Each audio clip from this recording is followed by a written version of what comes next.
Today's suspension day on the Saab.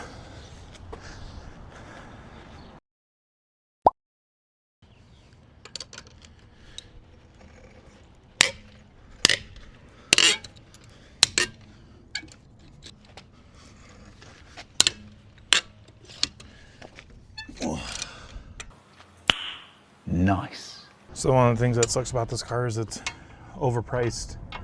Very, very overpriced to get a ready strut. So we got to make our own. Hey, sorry, it's Austin from later. I realized after filming all this that I didn't do a great job of talking about anything that I was doing throughout this entire process. And this was a very long process for me, so I just was set on getting it done. But first thing that we're doing is just taking the strut out altogether. That way we can disassemble it, because I needed to reuse the top hat, which you'll find out later was a huge, huge mistake. After this clip cut, the tie rod had snapped out and had actually smacked my hand, sandwiched it between the strut tower, and let the panic ensue of trying to get my hand unstuck from this situation.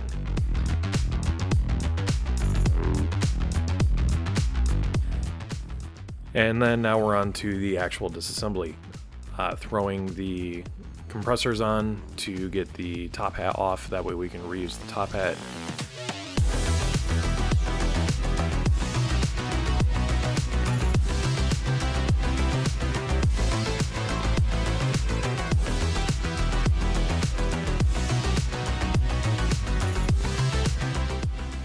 Was really hoping for something a lot bigger, but I guess I compressed the spring down pretty good to where it didn't want to, explode.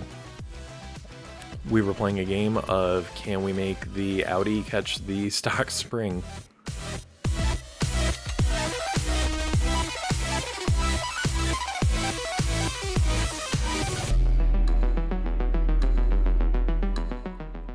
And then there we are, just reassembling it. It's overall a relatively simple process. It just can take a while. It's a little time consuming and tedious. But once we have it fully assembled, we managed to get it installed into the car. It was a little bit of a pain, but we ended up making it there.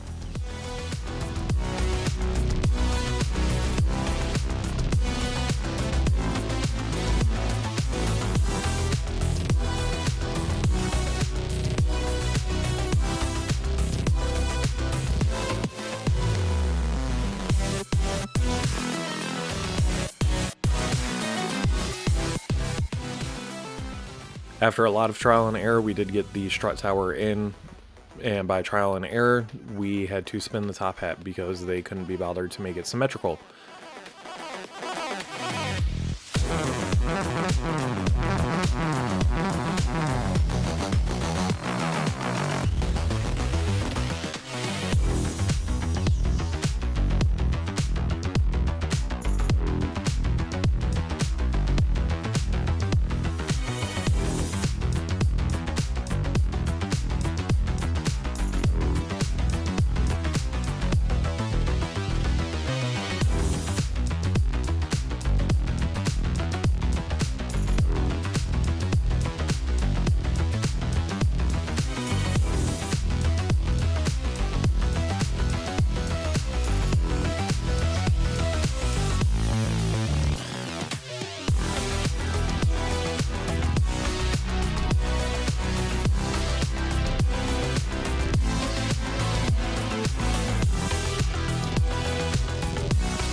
After a lot of errors,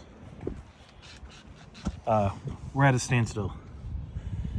That won't come up because we don't have the right tool for it.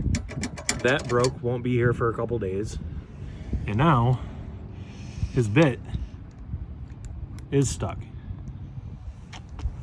Among other things, the front's in, tie rod, just need to do the bottom bolt, but can't because the 19 is stuck on his side. So yeah,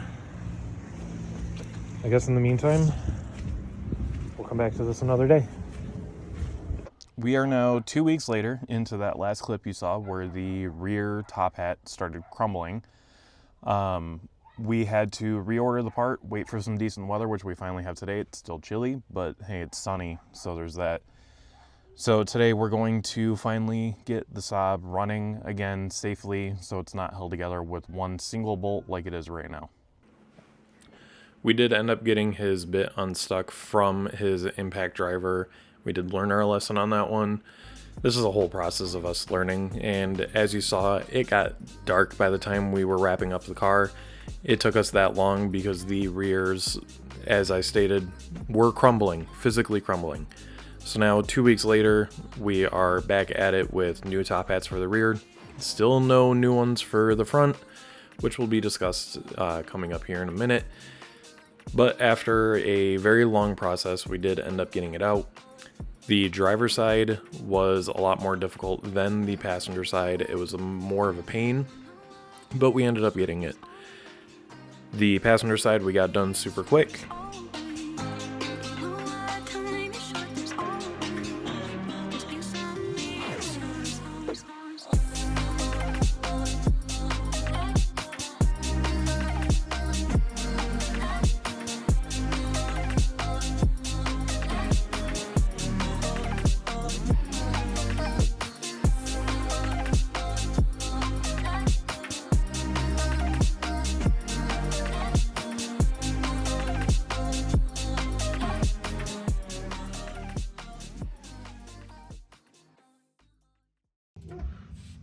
So big tip when working on the Saab is apparently there's a ride height sensor right there, this thing here. I just think it's a ride height sensor. It will prevent you from dropping this whole arm down. So you don't need spring compressors for it. And it's finally complete. Both sides, as a matter of fact, are complete at this point.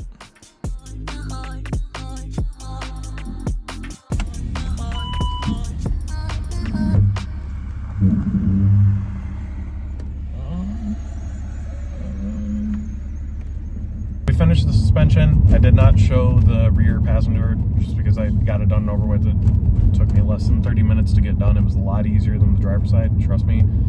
If you do have a Saab, like I said in the last clip, be wary of the ride height sensor if equipped. Mine has the auto leveling headlights, so I did have to disconnect that so I could drop the arm low enough to get the spring out. But off the rip, so the suspension that was on this was the OEM. We're at almost 180,000 miles on this car. So the suspension is very old, very worn. And off the rip, I can immediately feel the differences. I need to take it down a more worse road. But we heard the top hats binding in the front at full lock, which was not ideal.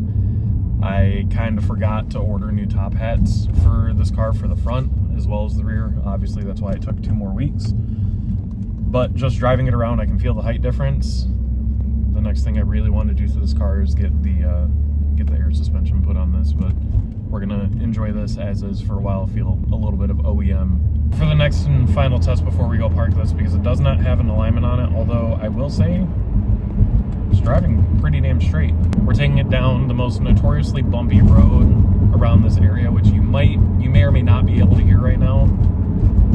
And previously, you could hear and feel everything, and you still definitely can because it's a sportier suspension. But wow, it rides so much nicer. It still rides a little rough. The support that I have is apparently not that strong, but it did all right up until then. But this does have the sport suspension from factory, and I did opt to get it with the sport suspension again just to keep it OEM, and that's what, from all the forums that I read, a lot of people recommended it. So I'll say overall, this is fantastic. So I did park the Saab back at the overflow parking here, but I did just want to close out the video and say that it was well worth it. It was a huge headache and took way longer than I intended. Did discover that we do need to replace the top hats, which we'll do at a later time in a different video when we replace a few other little odds and ends with the car. But at least for now, the car is a little bit more drivable. Next time, we're either going to be working on a Dodge Journey to fix up to give to my daughter, or we're going to be fixing the timing so we can actually drive the Audi again.